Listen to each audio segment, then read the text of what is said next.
As I was following clothesline in, another outlaw comes right behind me. And I'm sure you understand I should send off your spidey senses because something's not right. And I'm going down there. I will tell you, I looked for plastic on the floor. I didn't see it, but I did see a rope, and they brandished their pistols and let me know I was not free to leave. And clothesline tells me, he goes, there's a lot of shit going on. It's my job to take care of my brothers. He said, I need you to write down your full name, date of birth, social, address, and then I need you to take all your clothes off because I got to check you for a wire. Now, had I not been wired, it would have just been an embarrassing situation being stripped naked in front of two guys with guns on me. But I was wired. I finish naked. He finishes checking me. So I'm pulling my jeans back up. I don't know if I got my boots back on, but then he grabs a piece of clothing and he says, hey, I'm not going to find anything in here I don't want to, right?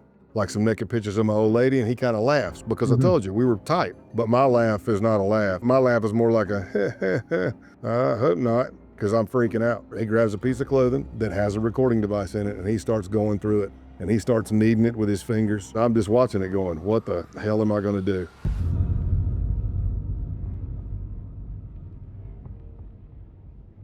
Hey everyone, welcome to another Sit Down with Michael Franzese. Hope everybody is doing well. All is very good, very blessed on this end. As always, my friends, I give all the praise, honor, glory, and thanksgiving to our God for that because he deserves it. I have a very interesting guest today. His name is Scott Payne. He was an undercover agent for the FBI for about 28 years. And, you know, after meeting Joe Pistone, Donnie Brasco, you know him as, you saw the movie, I'm sure many of you know that name. I have really gotten a deep respect for those people that go undercover. And let me tell you why. Obviously, I met Joe Pistone on the street one time. He came with a friend of mine. He spent about 2 hours at my dealership. I kid him now. I say, Joe, I'm glad that's the only time I ever met you because you were very effective. And probably had I known you better, you would have put me in jail, you know, for your testimony. But that didn't happen.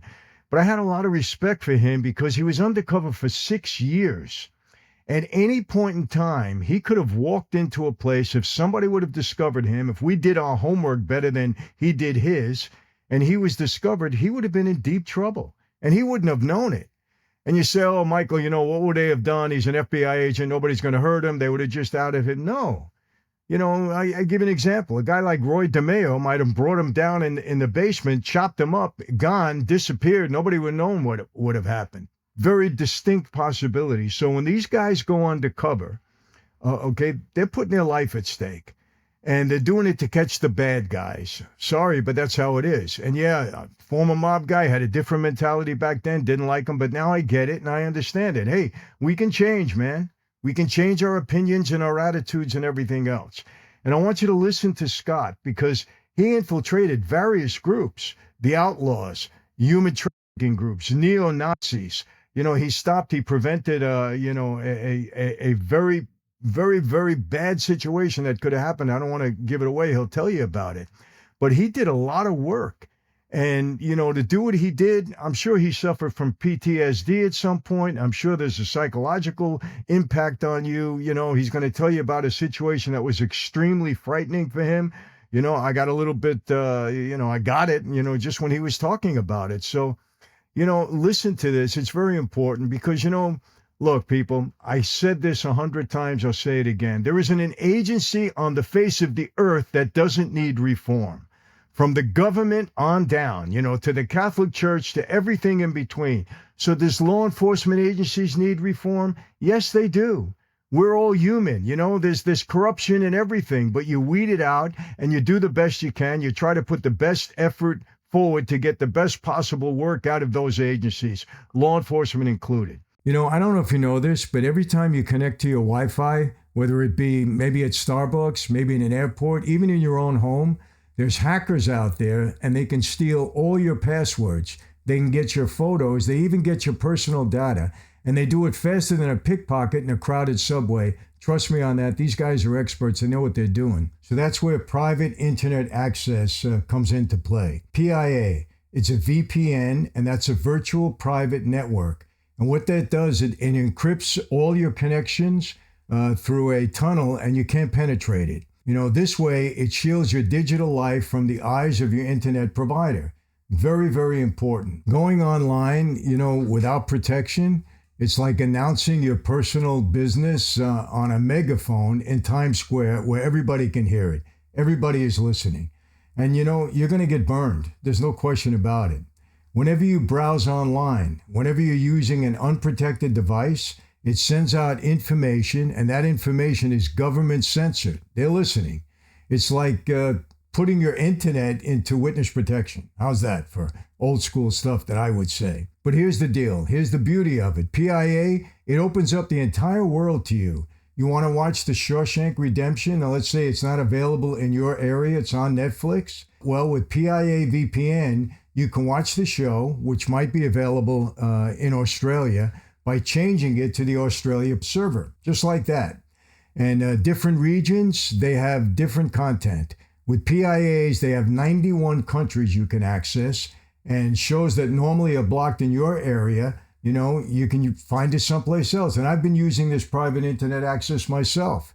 And with over 30 million downloads and approving dash logs policy tested in court, these guys are legit. They're good. One subscription, it protects unlimited devices, every one that you have. One subscription. So right now you can get 83% off internet access by using my link, and that link is piavpn.com/Michael Franzese. Don't forget it. Or you can click on the link right here in the description below. It's just $2.03 a month. You get 4 extra months free if you sign up. And you got a 30-day money-back guarantee. You know, people, in this game, the house always wins. Unless you know how to play it smart. So right now, go get private internet access. Get it today. It's an offer you shouldn't refuse. You don't want to defund the police. You want to reform them? Okay, but not defund them. We need law enforcement. We live in a dangerous world, period, point blank. Who's going to protect you? The number one job of the United States government or any government should be to protect its citizens. So how do you do it? You do it during law enforcement. And like I said, we live in a very dangerous world. I want you to listen to Scott. He's very intelligent. And I really enjoyed the conversation with him, and it enlightened me. And he's got a book out there that I'm going to go buy right now and read. I'm really interested in the things that he had to say. You know, I talked to him about some of his techniques. Obviously, he can't give everything away, but he can talk about some of it. But it was a great interview, and I'm anxious to share it with all of you. Very, very enlightening interview. I know you're going to enjoy it. With no further delay, my special guest, Scott Payne. Scott, really a pleasure to have you on. You know, when I look at your career, 28 years as an FBI undercover agent, but the undercover operations that you were involved in were so varied and so different. And I think they named you the Hillbilly Donnie Brasco. Is that correct? Somebody did, yes. And I had to let Joe, my mentor and friend, know. I said, "Hey, boss man, just know that I never said anything like that. I would never, ever try to even impose on that title." And I said, "But if they named it," I said, I can't stop them, and I'm going to try to do it justice." And he texted me back the cool emoji face and said, "I like it." And I'm like, "All right, if you say it's okay, then it's okay." Yeah, well, if you get an okay from him, that's good. I know Joe well, and I really have a lot of admiration for the guy. You know, to know what he did for 6 years, to walking into, you know, what possibly could have been a trap every day, and I'm sure you can relate to that. Was and he's a good guy, really good guy. I really like him. Yep, awesome. All right, so let me ask you this, because you were in such, you know, such different operations, all the things that you got involved in. Let me ask you, before we go through them, and I will have named some of them in the intro, what does anything really stand out as the most satisfying, you know, undercover operation where you stop something horrible from happening? What would be your number one, if you can say there is a number one? Well, I mean, on the scale of things, if you stop a bunch of murders, that's really good. If you stop extremists, that's really good. But jumping out at me, one of the most satisfying ones I did was very quick. It was just a murder for hire. It was a guy who had molested a kid, and he knew he wasn't going to do good in jail, and he solicited somebody in jail to find somebody that could kill the kid, and they brought me in for that. So it was, I mean, it's probably 2 meets. But it was set up. I went in and the guy was in jail. I went into the phone bank with all the angry family members and crying and screaming with all the stainless steel echoing, and I'm trying to get a recording. But yeah, he hired me to kill the kid that he was accused of molesting, because in his mind, his plan was is if the kid was dead, that there wouldn't be a trial. Which, on a scale of some of the murder for hire plots I've either ran as a case agent or worked as an undercover, it wasn't a bad plan. But then while I'm meeting him, he said he wanted the rest of the family killed, and they were up in Wisconsin, and I was like, dude, slow down, you know. Let's deal with one thing at a time. You know, Scott, I've obviously been on the street for over 20 years. I've met some, some people that would do some horrible things, but how do you explain somebody like that wants to kill a child and kill the kid's family? I mean, what kind of human being is that? It's something just so different, so foreign, I think, for normal people to even understand or comprehend. Yeah, I think he was really doing that more out of fear because he knew he would. I mean, you know the streets and the system. Prison is it's animalistic. It's the jungle, but it's got a lot of simple rules, and there's a reason that even your stone cold murderers and criminals do not like pedophiles. They usually don't do well in prison, and I think he knew that. What I didn't know is I just got called from some case agents that knew me. I was down in McAllen, Texas. They were in San Antonio. They called me and said, "Hey, can you do this?" I'm like, "Yeah, I'm on my way," kind of thing. And I went up, and it was just 2 meets with the guy, but because a lot of times a murder for hire charge will go on the state level.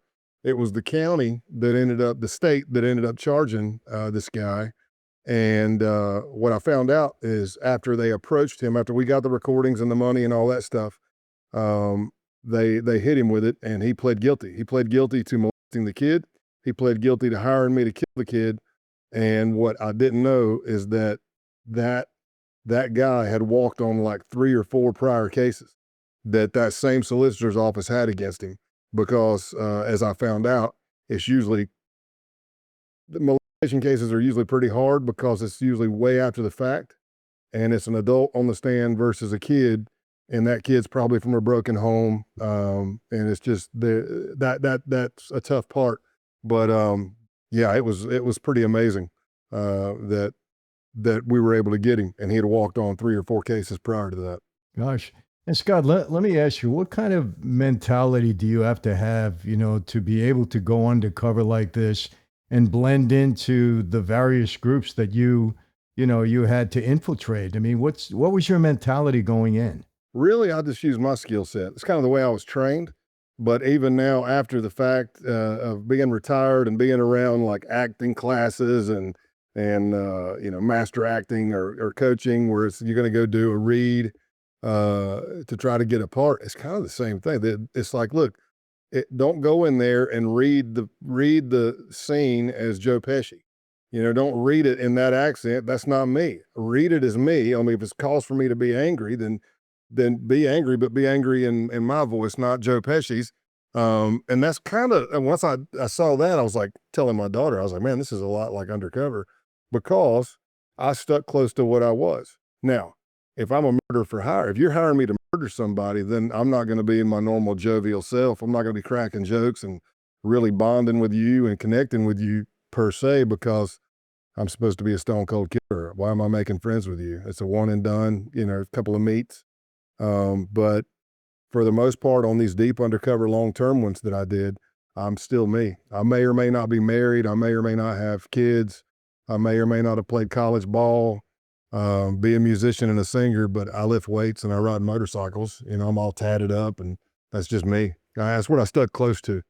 Let me when you first went into the FBI, did you go in there with the idea of going undercover and infiltrating these various groups, or was that just an assignment you got once you got in I there? came in wanting to do it because I was already a real cop before. I was a uniform patrol in Greenville County Sheriff's Office in South Carolina. And after 3 years in uniform, I made vice and narcotics investigator. And once I was doing that, I went to the South Carolina Criminal Justice Academy and got certified in the state class for undercover techniques. So that's when I started doing like just fast street buys, but still, I'm a single guy. I'm going out. If I met somebody at a bar, I wouldn't tell them my last name was Payne because I didn't know if the girl I was meeting would turn out to be a target the next week. So I would just say I was Scott Anderson and I worked at a landscaping company, and I kind of had my own backstopping. Like if somebody called that landscaping company and they asked for Scott Anderson, they would say, yeah, he works here, but he's out on a job, and kind of get the information.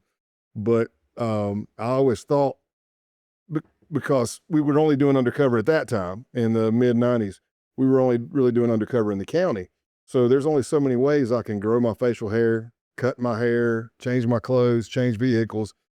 I'm in Greenville County. I'm showing up at court, and before long, a lot of people are going to know you're a narc. And I always thought, man, wouldn't it be pretty cool if they had like some kind of database where they had a list of everybody that got certified through the state, and then maybe Charleston County or Myrtle Beach needs somebody that fits my persona, that could come in for a week and make buys in a biker bar or something like that. Well, when I got to the FBI, you know, of course, I'd already seen movies, whether they're super realistic or not. I mean, I'd already seen Donnie Brasco. I loved any undercover movie there was, or an undercover book. It could be cheesy as you know what, I'd still love it. So I had that bug. And when I got in the FBI, I kind of started learning about their program and what it would take to become an undercover. And that's kind of what they do. I mean, you get certified and you can travel all over the country and the world. Let me ask you, is there any kind of psychological training that you got, you know, when you decide to go undercover? Yeah, I mean, I can speak specifically for the FBI. I've got friends in DEA over the years, or ATF. From my knowledge, is they get their training in the academy. If they want to work undercover, they can. If they don't, they don't. The FBI has a certification process, and it's pretty lengthy and strenuous. It's once if you finally get a slot in the school, there's only 20 slots. And there at the end, we might only run one school a year. So to get one of those 20 slots is hard in itself. And you have to go through psychological evaluations before you even get a slot in the school. And then if you get that slot, it's a 2-week school, a 2-week school with no days off, very big on sleep deprivation. The scenarios get amped up every day. You learn more every day, and you have to apply that as you keep going. And if you're lucky enough or blessed enough, and you'll graduate and you'll be a certified undercover. But it doesn't stop there. You're still, I mean, I've made so many mistakes in my career, but I try to learn from them. And I mean, we have a psychological unit, Safeguard, that Joe Pistone helped create. It was him and Steve Bann that helped get that whole baby rolling. And the whole purpose of that unit is to psychologically assess deep undercovers or active undercovers, and make sure you're okay, your family's okay. And you know, if you're a type A personality, you got a warrior spirit or whatever, you don't want to stop no matter what. And you need that oversight, whether we want it or not, and whether we get mad, you need that oversight, because it's called DNR, do not recommend. I think I was at least twice in my career. They're like, "Yep, you're done. You're not doing undercover for a minimum of 6 months. It's time to go home and reevaluate." Let me ask you, would you say that the undercover operations are, you know, vital, one of the most effective operations that law enforcement could undertake? Absolutely. There's a lot of dangers that come with it, and some people don't like them because they're afraid of those dangers. But in the FBI, the undercover technique is considered a sophisticated investigative technique. In other words, we can't just go out there willy-nilly and start doing stuff. It is very intrusive, and it's right up there on the same credit or whatever level as doing a wiretap, because a wiretap's very it's very intrusive, invasive as well. And just like a wiretap on an undercover, you have to show that we've exhausted our means of normal investigative techniques. Like, we've tried surveillance, we've tried to do this, we can't get it, we don't have sources, we can't get in there. But I will say that if the undercover is done correctly, the evidence is so overwhelming. The only thing the defense can do is either claim entrapment, which you should be able to squash that pretty quick. They can claim entrapment, or they try to make me as the undercover, whoever's up there on the stand, look like a piece of trash. That's about the only they can do, because it's all right there on recordings and video. Right. Well, let me ask you this, because obviously I saw Donnie Brasco. I met Joe Pistone once on the street, fortunately only once. when he came to visit me. I had a automobile agency, and he was with another guy that I knew. But when you watch the movie, you see that Joe, he took that persona home, Yeah. and he was actually the mob guy when he went home. Did the same thing happen to you when you were with these biker groups or anything like that? It did, but I've also learned from guys like Joe. And I go in great detail in my book about a time where I crashed mentally, physically. I was done. I got put on timeout. I did way too much. It was guys like Joe that called me and said, "Hey, country, big country, whatever." I mean, my nickname was Big Country, but they'd be like, "Hey, country," or "How you doing?" And I'd be like, "Boss man, I'm doing better." And they would say, "Look, as soon as you can, take care of yourself, take care of your family, but as soon as you can, put pen to paper about what you've learned, and what mistakes you see, and how not to do that, because that's how you pay it forward. That's how you keep others from having those mistakes, and that's how we train for better." So I've learned from. I mean, Joe was at my class when I got certified in 2002. So I learned from that, but did I still make mistakes? Yeah, yeah. I mean, people were saying, one of the case agents, he's a task force officer on the Outlaws case. He speaks and he's like, "Yeah, I could see Scott turning. He was getting more and more violent, like more short tempered. Like, I'm just going to smash that dude because I'm around violence all the time," as opposed to Mm. remembering maybe I'm not saying I was going like super dark, but you could see it, you know. Did you develop any of your own techniques, like on the job training, that while you were doing undercover, you said, "Hey, I got to act in a certain way," or I Yeah. mean, just any special techniques on your own? Well, I mean, yes, but if I look back at how I grew up, some of it's been there the whole time. I just honed it in, like when I was bouncing. That's when I really started. I was always a gift of gab talker that could connect with people, but being a bouncer at a bar with only two bouncers, you it's kind of like self-correcting behavior.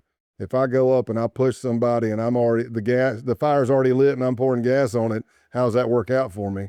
Or can I go up and kind of de-escalate and play baseball? Like, "Hey, strike one, strike two, strike three, you're out, buddy." But those kind of you learn that, and that was me growing and learning. But like, let's just take the Outlaws case. At a year and a half in, after doing all kinds of criminal acts, they take me down into a basement and strip me at gunpoint looking for a wire, and I was wired. Mm. So that was a scary moment. But fast forward 2 or 3 undercovers later, I find out through some people that some of the targets think that I'm a snitch or a fed, and they're going to come to my house to check me out. So what did I do? I did what I learned from the Outlaws. As soon as that dude walked in the house, I'm like, "Hey, shut the door. I don't know you. You don't know me. I want to take all your clothes off. I want to make sure you're not wearing a wire." And that dude's like, Mm. "What?" And I'm like, "Take them off. I don't know you." And then, I took mine off to show, hey, just to kind of de-escalate. "Hey, I'm showing you I'm not wearing a wire." Well, where did I learn that? I didn't learn that from the FBI. I learned that from having it done to me. Right. Well, but did you say you got shaken down and you were wearing a wire at that time? Yeah. What happened? Did they see it? No, they missed it. I'd been pretty, I guess you could say, anal about a piece of clothing. I get having video recording on you. I know it makes the case stronger, but I've got to be comfortable in it. I don't care if 30 Mhm. people behind me, and I train this way. I tell undercovers the same thing. I don't care if 30 people are in the room going, "Oh, you're a wuss. Why won't you go in there and do it?" Well, then let them do it. Because if you're not in your Mm. right mindset and you don't feel comfortable, then you don't need to be going through that door, because you're not ready. So there was a piece of clothing in particular that I was pretty harsh on. Like the first version, absolutely not. I'm not wearing that. The second version, I'm not wearing that. Third, fourth version, I'm like, now I'm getting there. So after a year and a half, they were already predicated for drugs big time. And it was the Outlaws in Massachusetts. And they thought I was a high ranking member of an international theft ring bringing stolen goods to Mexico because I was based on the border of Mexico. I was down in McAllen. And as that played on and I gained more trust, they would report vehicles stolen, then sell them to me at a stolen price. They would collect money from the insurance company and collect money from me.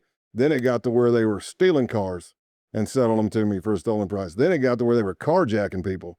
And they were like, "Hey, Tex," that was my nickname they gave me. They were like, "Tex, can you get rid of this vehicle? This thing is smoking hot. And I'm like, yeah, don't worry about it. I got it. My truck driver will come load it up.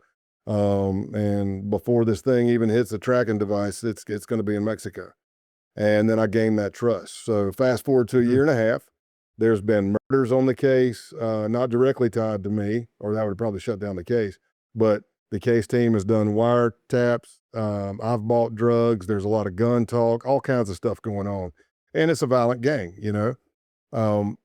So we up the ante to where we're going to do basically a drug protection. It's going to be a drug deal. They've been begging me to meet my cartel contacts, and it's a chance for them to meet them. So we had 40 kilos of cocaine, 1,000 pounds of weed, and this is like 2007-ish. So weed was still a pretty big deal. And it was going to be the cartel bringing the dope load up, passing it over to another cartel for a drug deal, and the outlaws were going to help make sure that didn't get ripped, and it would give them a chance to meet my contacts. So Wow. the night before the deal, I go to the clubhouse because Joe Doggs told me to. He's the president. He's like, hey, Tex, come over to the clubhouse. I'm like, all right, cool. So I show up and he's like not answering the door. Well, he finally answers the door and like a TV, like it barely peeks through and goes, oh, we're not ready for you yet. And I was a smart ass. I was like, well, then why'd you tell me to come over here? And he says, hey, take this probate, go down and get something to eat, a couple of drinks, come back later. I was like, okay. I didn't think nothing of it. I don't want to say I was lax. I just didn't think anything of it. So I come back, I go inside the clubhouse, and at that point, probably my second closest relationship was a guy whose road name was Clothesline, and he was the enforcer for the Taunton chapter, the Taunton, Massachusetts Outlaws chapter. And he says, hey, Tex, you got a minute? And I said, yeah. And I'd probably been in that clubhouse maybe 20 times. We go in the one door I'd never been in, and it was a tight stairwell that went down. It's not a basement. It's not a crawl space. It's somewhere in between, maybe like a room. Like I couldn't stand up straight. I'm 6'4", but I couldn't stand up straight. I could probably touch the wall on both sides. As I was following Clothesline in, another outlaw comes right behind me. And I'm sure you understand I should send off your spidey senses because something's not right. And Right. and I'm going down there. I will tell you, I looked for plastic on the floor.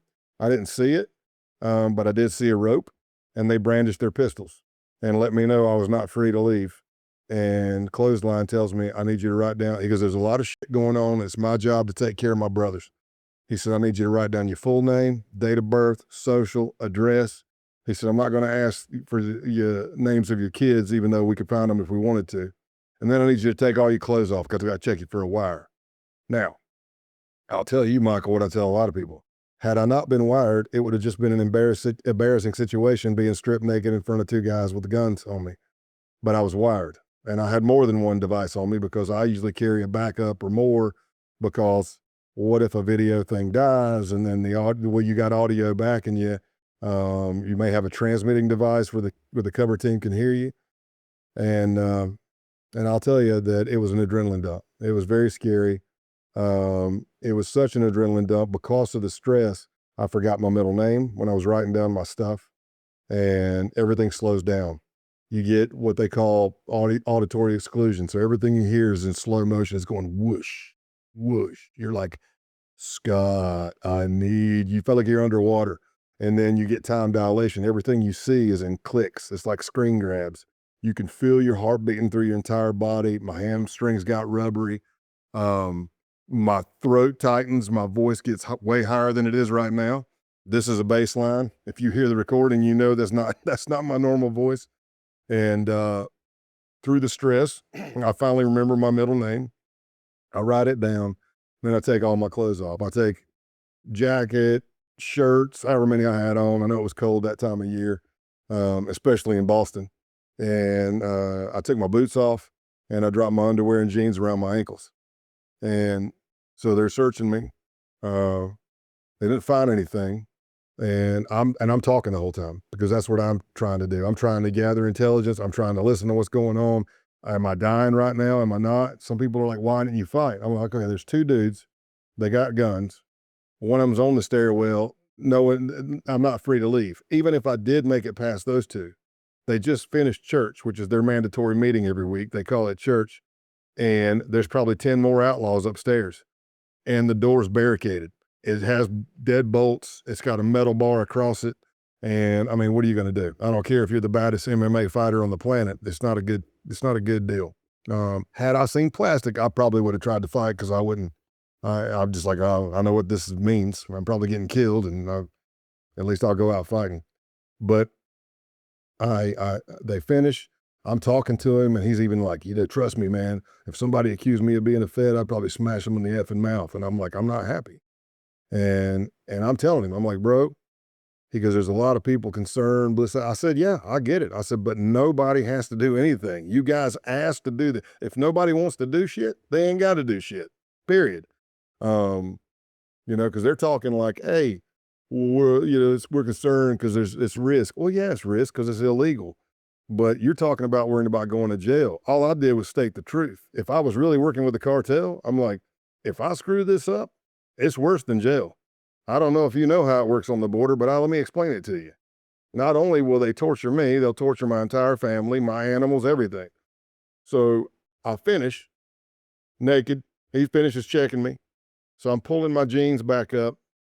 I don't know if I got my boots back on, but then he grabs a piece of clothing and he says, hey, I'm not going to find anything in here I don't want to, right?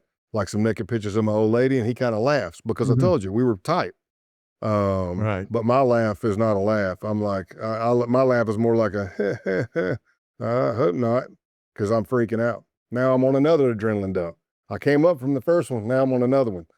And he grabs a piece of clothing that has a recording device in it, and he starts going through it, and he starts kneading it with his fingers. And I'm thinking, this is around 2007, not giving away what we can use and what we can't use, but if he would have kept doing that, he probably would have felt something at that point. He even looks right at it, he misses it. And while he's doing that, I'm still freaking out. Don't even know I do it. But after playing the video countless times, teaching stuff, you can hear me watching him, and I give an audible sigh. I literally go, because I'm just watching it going, what the hell am I going to do? And he missed it. And Is it that small a device that he missed it, or did it blend in with the clothing? How did he miss it? well, that'll get into trade crafts, and that's what we try not to Oh. give away. But Yeah. TV shows stuff that people think we can do stuff we can't. But I mean, just look at like a thumb drive. Hell, in 2007, it was probably still a floppy disk, right? Then it goes to thumb drives. Then it goes to a terabyte. You see how small 2 terabytes is now? Yeah. So let's just say if he would have kept squeezing, he probably would have felt it. Wow. Yeah, I remember one time there was a guy working undercover, and he wasn't an agent; he was just an informant, and he had a little device in his hat. Yeah. It was a New York Yankee hat on, and everybody missed it. Yeah, We only found out about it when we went on trial. Yeah, that's a pinhole camera. And see that happens too. So how many years have biker gangs or mafia or whatever been infiltrated by law enforcement and sources, and it goes to trial, and then those techniques come out in trial. So we Yeah. try not to throw that out there because again, that's tradecraft, but it still sucks. You know? Well, Scott, somebody, when I was in the life, guys were saying, hey, if you don't trust somebody, take them on a hit with you, tell them you got to murder somebody. And that's when it has to stop. And I said, but wait a second, there's also conspiracy to commit murder. If I'm sitting around talking to this guy about somebody that we're going to murder, that could be a charge. And they say, well, there isn't anybody. It was unreal. You were just trying to flush him out. And I said, that's kind of an area I don't want to go into. Yeah. But I know if something like that were to happen, because I had an undercover investigation on me. Briefly, they were trying to find out if organized crime was infiltrating professional boxing. Okay. And then, story short, it was on me for about 8 months. It was an FBI agent undercover and an informant. But what happened when somebody got killed in the ring, they had to stop the investigation because they said, God forbid something like that would happen, we would get in trouble for it. So I guess things like that could kill the whole investigation, correct? Yeah. I mean, for the FBI, I'll say yes. I mean, like, I don't know about like CIA overseas stuff, I Spy stuff. But yeah, that's a game changer. Because again, I took an oath to uphold the entire Constitution, not just one amendment, the entire Constitution, to serve and protect, and my correct title is peace officer. So if I'm out here allowing deaths to happen, well, just imagine that 40 kilos. That was 40 kilos of real cocaine. Can you imagine if that walked, like if somebody ripped it or the outlaws ripped it? Can you imagine if 40 kilos of cocaine hit the streets at Yeah. 96+% purity and it was the FBI's fault and somebody died Yeah. or somebody got killed over it? That's on me. That's on the team. I have a question for all my friends and followers. Have you tried my wine yet? You know, in the last 2 years, we've made tremendous progress with Franzese wine, and it's really all thanks to your support, and obviously because people are finding out we have a great wine at a great price. In 2025, we aim to become a national brand, and I want all of you to be a part of it. Every bottle you buy, every story you share builds more than a brand. It fuels a movement. The story of our wine is one of people having second chances and of lives being transformed. That's the truth. So go to my website, franzesewine.com, and get your bottle today. Salud, my friends. So when we did that deal, I mean, there was SWAT team the enhanced SWAT team was out there. Snipers were set up. They do learn. Like when I was in the Outlaws, it was the Outlaws that told me to read Billy Queen's book, William Queen, Under and Alone. I haven't met him. I hear he's a good dude. We got a lot of mutual friends. We've passed in the night. Like either I'm leaving the conference and he's coming in or vice versa. But I do remember reading that book going, ooh, I wish that wasn't in there because I'm still in trying to do it. But I like what you said though, because I don't know about that as far as the murder charge. I know it could probably tie into a RICO though. Right. And I will say this on a drug thing, like even if I went and bought, people would be like, oh, well, they just sold you soap because they were ripping me. Yeah, but they represented it as crack cocaine. And as long as they represented it as crack cocaine, we're charging them for distribution of crack cocaine. Really? Yeah. Wow. Well, Scott, let me ask you, after that experience where you said everything slowed down, I know that had to be very, very scary. You continued in undercover operations, correct? Yeah, I did get at the end of that case, and it wasn't because of being stripped in the basement. Towards the end of that case, I'd been going nonstop for 3 years. And like I said, it's in depth in the book. I'm very vulnerable and transparent that way. Um, Even though it sucks to stand up there in front of a group of alpha females and alpha males and say you were scared, but it's the truth. Okay. But I actually, at the end of that case, that's when I crashed mentally and physically. I was worn out. I was a walking zombie. And Safeguard came in. I called them. I self-reported. They came in and said, "You're done." So after that, I got transferred to Tennessee at some point, out of McAllen, Texas, which was out of the San Antonio FBI office. So I get to Tennessee. And then I have to make my bones as a case agent. And I really, after only about 6 months after being in Tennessee, I landed another undercover, and that one ended up being full time because nobody knew me here. And I thought, well, you know what? I've done the undercovers where I'm all the way across the United States. I know the pitfalls of that, and I know the cons of that. The pros are I'm not close to home, but the cons are your wife calls you crying because the dog's sick or a kid's sick or somebody died. It's going to take me an entire day or more to get back home. So I thought, well, let's try this. It's close to home, but let's try it. And I went deep undercover because nobody knew me. But yeah, I kept going on. Wow. And listen, nobody can fault you for admitting that you were scared. I mean, anybody would be scared in a situation like that. There's no question about it. Let me ask you this too. You were involved in a plot or preventing a plot to blow up a synagogue? It was just, well, yeah, first to like blow it up and then shoot it up. It was Wow. a guy, I say kid, but he was a grown man. If you look at the pictures, you're like, man, is that dude a kid? But he was a grown man and already did time. So he was a felon.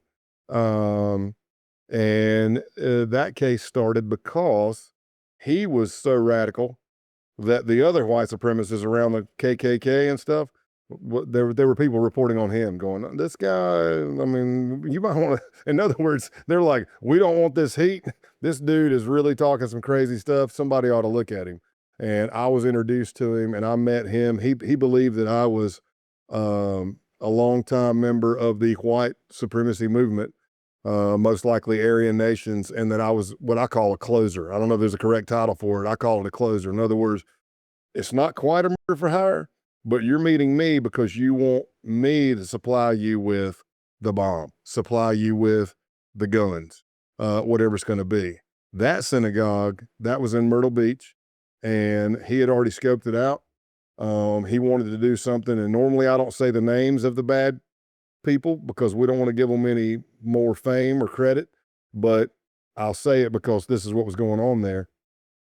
At that time, Dylan Roof was he was in trial. The mass shooter, white supremacist that shot up the black church, and I think he killed 9 people in Charleston, South Carolina. So Yes, I remember that trial was going on. This guy, Benji, said, I want to do something in the spirit of Dylan Roof, but on a grander scale. He even said after he shot everybody and blew up whatever or killed everybody, he would spray paint on the wall in the spirit of Dylan Roof.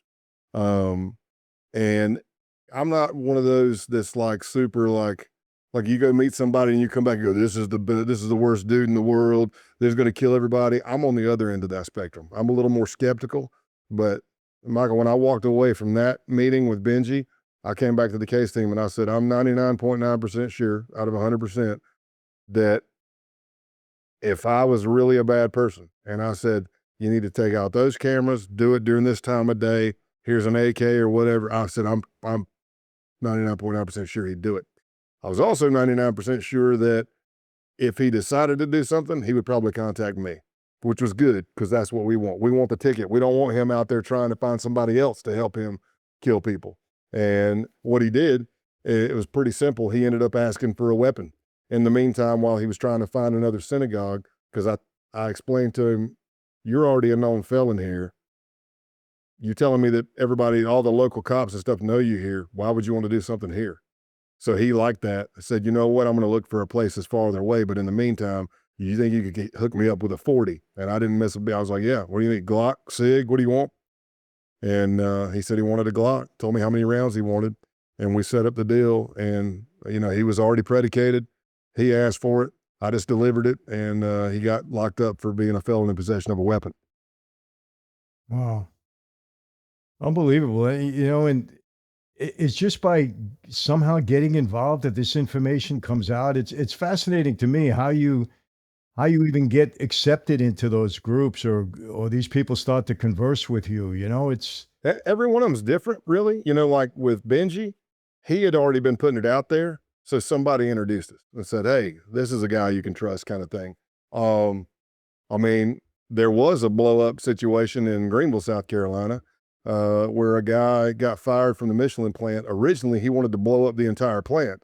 And then he narrowed it down to a black couple, a married couple that he blamed for losing his job. And he was asking me for bombs. And we did supply him with one. It was inert. It wasn't going to blow up. But other than that, everything in it was pretty real. And he wanted it to be light activated so it would blow up. In other words, it doesn't blow up on the porch or at the mailbox. He wanted them to actually bring it in, and when they open it up, the light activates the bomb, and that would and that way he could make sure they were dead. So there's stuff like that. But like big groups, it just depends. Like the Outlaws, I went in cold. I knew where they hung out. The case team had a lot of intelligence on where they hung out, personalities of certain members. So if you've got a member that loves to be the center of attention and loves to be surrounded by big dudes, that's good for me to know, and that helps me. Because at that point, I think I might have been like 285 pounds, holding it pretty well, and 6'4", flat-footed. So if I get in there and I'm a loudmouth or I've got the bar laughing around me and I'm doing what I do, I'm meeting people and connecting with them, telling jokes, maybe he sees that and he's like, who is that guy? What the hell's going on over there? Plus, with this accent in Boston, I'm going to stand out as soon as I start talking, right? yeah. You know? So those are good things to know. Some of the white supremacy ones, I mean, like the KKK, they actually had a hotline. You could call the Klan hotline. So they're actively recruiting. The base, they were actively recruiting online. So you just answer. But everybody's different. You know, like you talk about like Joe and some of the mafia cases, like a Jack Garcia working that stuff. Those gurus, it's a little different, but every case is different. Well, Scott, I got to ask you this, and I'm not trying to clean up, Mafia, Cosa Nostra, or anything like that, but we did our thing, and obviously, we were motivated by money and power, and there were times when we hurt innocent people, but a lot of the stuff we did was among ourselves. When you see these radical groups like the Ku Klux Klan and these white supremacists and these neo-Nazis, they're hell bent. They hurt innocent people. I mean, that's part of their Yeah, game. I'm with you. I get. The mentality that these people have is just it's not good. I mean, it's bad. It's just really I bad. get the delineation. A lot of people, I mean, like cops I know now that grew up in the Boston area, they're like, you know, you can say what you want about Whitey Ford, but Southie was on lockdown and it was ran by his code. I can say the same thing about the cartel. The cartel, the Gulf cartel, when I was a case agent for 6.5 years on the border, it was ran by Oziel Cardenas. And as violent as it was, there were parameters. There was an SOP. And then when he got taken out, it created a vacuum and everybody was fighting for that power in that territory and a lot more people died. So I get that, like gang on gang violence. But yeah, if you're talking about like the current theme and trend in white supremacy, it's getting darker and darker. And I'm not talking KKK. Usually that's Christian identity or they claim to be pagans, but just like they take Christianity, twist stories in the Bible, bastardize it so it fits their ideology, they'll do the same thing with pagan. I got good friends that are pagans. I mean, I love Vikings. I got Viking tattoos all over me. But they'll take that belief system and bastardize it so it fits their ideology. But the accelerationists, that's like the groups I started infiltrating before I retired. And we uncovered multiple murder plots and what they want is the downfall of society. They don't believe that there's a political solution that can save the white race. They believe that society is going to collapse on its own or from man-made events, and they want to speed that up. They want to speed up the collapse. Actually, one of the guys that shocked me, but one of the guys in the group who went by the code name Helter Skelter, he said he voted for Hillary Clinton when she ran for president. And I was like, why? And he's like, he Yeah. goes, well, think about it, bro. He said, we want the collapse. He goes, if she wins, it's going to be defund the police. It's going to be open border. It's going to be riots. Towns are going to be set on fire. So when you see all that happening in America, it's not just our adversaries in threat countries that are happy that there's chaos going on. If you're an accelerationist, you're happy too. You're sitting up on the hill giggling, going, keep shooting each other and we'll come down and clean it up. Now, there's not a lot of forethought or afterthought. Does that mean they're going to take over the entire United States? I had those conversations with them as a member. What are you going to do if the cops show up? What are you going to do if the National Guard shows up? What are you going to do if the Army, Navy, Air Force, Marines show up? And they would just kind of get washed out and talk. But I never underestimate. I try not to. And like some people are like, well, how many are there really? Are there millions of white supremacists? I'm not going to say that, but are there thousands? Yeah. But, well, I mean, they only killed a few people. How many is too many? For me, one's too many. Where do you Right. draw the line? And now it's even taken a darker turn because a lot of your accelerationists, like the base, which is kind of defunct now, or Adam Waffen, which is, I believe, defunct now, they go to other groups, but there's groups that are like Order of Nine Angles and 764, which are white supremacists, but they are heavily satanic and they are big on self-mutilation, rape, any kind of sexual abuse. They're going on pedophilia. They're going on and grooming kids and tweens. A lot of them are boys on like video games, and they're having watch parties where they have like they might get a picture of you doing something nasty sexually. Now they're extorting you, and they're telling you if you don't cut yourself on this watch party, we're going to release this, and out of fear and embarrassment. It's just a good old extortion game, but it's sick. They're having them cut themselves. They call it a bean. So when you actually cut through the fat, when it fillets the skin open, it looks like a navy bean being cut open. Having people take their own lives on video. And again, like I said, pedophilia and rape. It's very dark and it's very, very sick and disturbing to me. No, well, Scott, I've been speaking to some people that were involved in, trying to prevent human trafficking, rescue, some of the kids that have been trapped. And I'm pretty amazed, though. I don't know what the word is, that it's so Mm, widespread. yeah. I mean, I've talked to, this gentleman, Paul Hutchinson, who was involved with the Sound of Yep. Freedom, that movie. He was the guy that rescued, the kids. And what he was telling me was just shocking. The level that this is going on. Is this, was this a major effort by the FBI, to stop human trafficking during your time in the Yeah. FBI? Yeah. I've seen things. We had like a tourism. There was a case out of Miami division, and it was actually way back then. Costa Rica had reached out to us and said, "Hey, we got a problem," and it was getting to where you could take a flight over, and somebody would pick you up, and they would show up with a book, and you could break it down by ethnicity, sex, and age, and be like, "Hey, I would like this ethnicity, female or boy." They would be calling, bring trinkets, stuff like that. So yeah, there's definitely sex tourism stuff. I never did it, but I've had some mentors and peers that did stuff overseas to help thwart that kind of stuff in like Thailand and places like that. And it's very, very sad. But then you get it within the states where you find families, um, I mean, basically prostituting out their kids or sexing out their kids, I young know. kids, and and and then you get to innocent images and child porn and stuff like that. You've got just as an undercover coordinator in my division. I'm an active undercover. I'm a case agent first, but I'm the undercover coordinator. I go over to the Crimes Against Children Squad, the task force, and I'm looking. And let's just say it's during Napster days or whatever, any kind of peer-to-peer network. They're showing me how many hits there are on matched images, known victims, going to all these. You could literally do knock and talks all day long, every day. It's like drinking from a fire hydrant. And it's very sad. But with all the good things that come with technology, bad things come with technology, and people just have to understand. And I say this in the book, and I say it on a lot of interviews. In my mind, you just have to understand that there are evil people on this planet that want to do evil things to good people, and it's been that way pretty much since the beginning of time.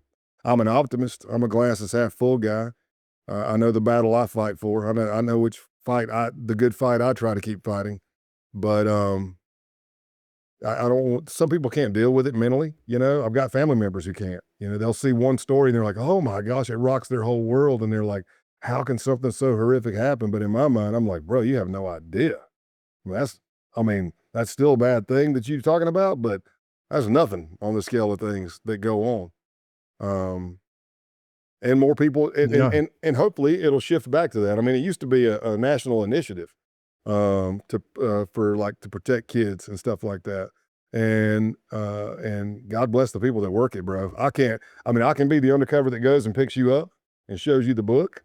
I can't look at that stuff. Not me. No. It rocks me. I can't do it. I agree with you. Some of the things I'm hearing, I can't process it. It's so hard. I mean, I have 7 kids, 7 grandchildren, and I just can't even process some of the things that I've heard. I don't know. To me, it's demonic. Yeah. I don't know what else to call it. It's demonic. And, I just hope whatever law enforcement agencies are involved that they just make it their major effort and do something to resolve it as best they could. I guess, look, it'll go on till the end of time. It's just the way it is. But I got 2 other questions. One, lately, of course, today there was an announcement that they arrested 17 Iranian nationals that possibly could be part of some terrorist, Iranian terrorist plot here. And of course, that's something to worry about now, especially with events happening the way they've happened in the past couple of days. What fascinates me too is how do they find these people?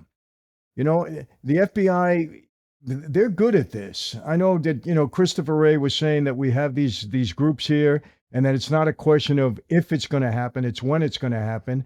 And then today the FBI, fined 17 of these people and possibly stopped, some of these cells from doing some real terrorist damage. How do they find these people out of nowhere? There's all kinds of ways, but let me just tell you, me being a proactive law enforcement officer, um, just like I was when I was in uniform, I didn't sit in the cul-de-sac and wait on somebody to give me a call from dispatch. I was out in the high crime areas trying to find stuff and stop bad things before they stop things before something bad happened.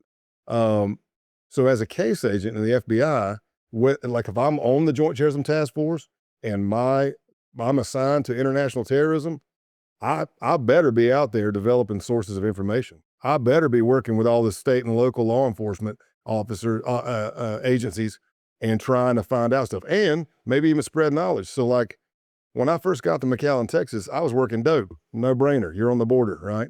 And then it came in, they created a Joint Terrorism Task Force squad, and the flavor of the month was really special interest alien smuggling. So was I working human trafficking and alien smuggling? Yes, but I went to Border Patrol and I'm saying, look, we're not going to take off a load of necessarily, and I mean things happen, but we're not looking for Mexican nationals other than Mexican is what they call them, OTMs, like Honduras, Guatemala. I'm looking for undocumented aliens trying to sneak into the country illegally from threat countries. So that would be like a China or a lot of your Middle East things, and that's what we're looking for. And I'm letting Border Patrol and other agencies know that, and now they know, and they know what they're looking for. And maybe it's just a phone call. You know, maybe it's just a uniformed cop says, "Hey, I stopped the car last night, and somebody said this, or I saw this weird paraphernalia, weird like propaganda in their car, and here I took a picture of it. And this is what it looks like." Those are things, and for me, it all boils back down to human intelligence. I mean, technology is great, wiretaps, all that stuff's great, but if I'm at the end of the day, if everything crashes, it's still human intelligence. And I'm not talking about snitching or ratting or, you know, people want to kind of tie it in, put it into a corner, but we need to be out there looking for that. So hopefully you already know that you've got these people from Iran in your neighborhood. Does that mean that you open a case on them? No. Does that mean that they're doing anything illegal? No. But is it good to know? Yeah. If you're coming from a threat country, it's good to know. And I imagine that's what they did.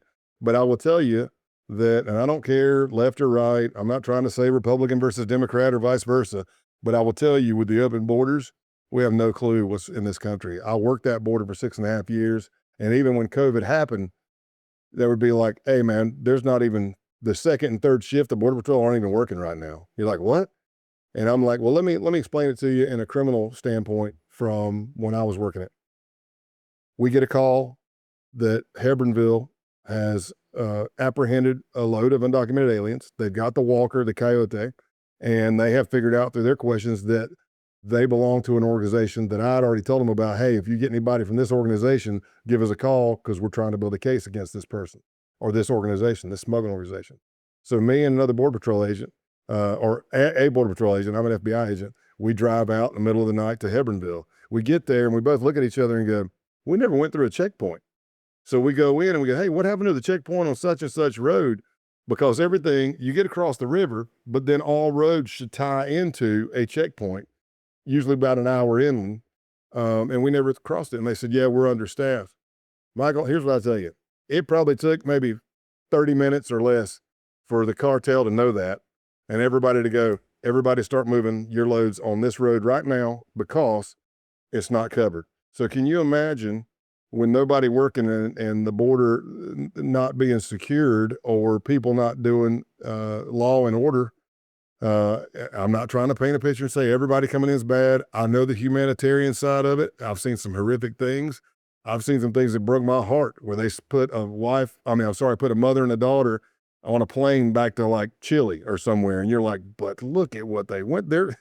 They're not bad, but look at what they went through to get here. That's the humanitarian crisis. But you have to know that people with nefarious plans are going to use that to their advantage as well. Well, Scott, listen, you're not being political at all. Just as a citizen, you know, what this guy did with these open borders, what he allowed to come into this country it's criminal, in my opinion. You just don't do that, you know. And for me, it's Congress getting off their collective asses and putting a proper legislature in place that allows these immigrants to come in, obviously legally, and then the good ones to to work towards citizenship. I don't see anything wrong with that, but it's just to open the border and allow anybody and everybody to come in unvetted. All these gotaways, all these problems that we've had. It's just That's the other it's thing. so wrong. So you get it's basically a notice to appear. You come in and they're like, and this happened even when I was down there, and I was there from 01 to 08, 2001 to 2008. We would apprehend, and he'd be like, okay, you need to come back to court at such and such date. They never come back. And then they say, oh, well, where were they located? Well, it's a place up in maybe Massachusetts. So you go there, and it's a complex or multiple complexes that is heavily occupied by undocumented aliens. You never find the person. So that's kind of the gotaways. What I used to say, Michael, as I'm like, look, I'm a law enforcement officer. Don't hate me for doing my job. I'm just enforcing the law. If you don't like the law, change the law. But then they started picking and choosing what they want to do. And I'm very happy that nothing bad's happened yet. And I know you can watch whatever channel you watch, it's going to get skewed to whatever their viewers want. There's a lot of in-betweens that people don't see, but usually it takes a catastrophic event to happen, something very bad to happen before everybody starts doing something. So I hope that doesn't happen. And I'm happy to see laws being enforced. Because I'm a law and order guy. Clearly, I did 28 years of it. So, Well, Scott, I got to tell you, yeah, I'm a former mob guy, and there was one time I didn't like police, I didn't like law enforcement. I had a different mentality back then, but now as a husband, a father, and a guy with common sense, this whole thing to defund the police and defund law enforcement is the most ridiculous thing I ever heard of. And after speaking with you and just hearing your experiences and the things that you've been able to stop and prevent, you got to be out of your mind not to support law enforcement. And, that brings me to this question. The current state of the FBI. Dan Bongino was a friend of mine. I Okay. happen to like him and respect him a lot. And Kash Patel, I don't know him, but what I've seen of him, I really observe him. I think that they're going to get the FBI in a better position than it was for the past several years. And I just want to know what your take on that is. I hope so. My book is positive for the FBI. I don't bash it.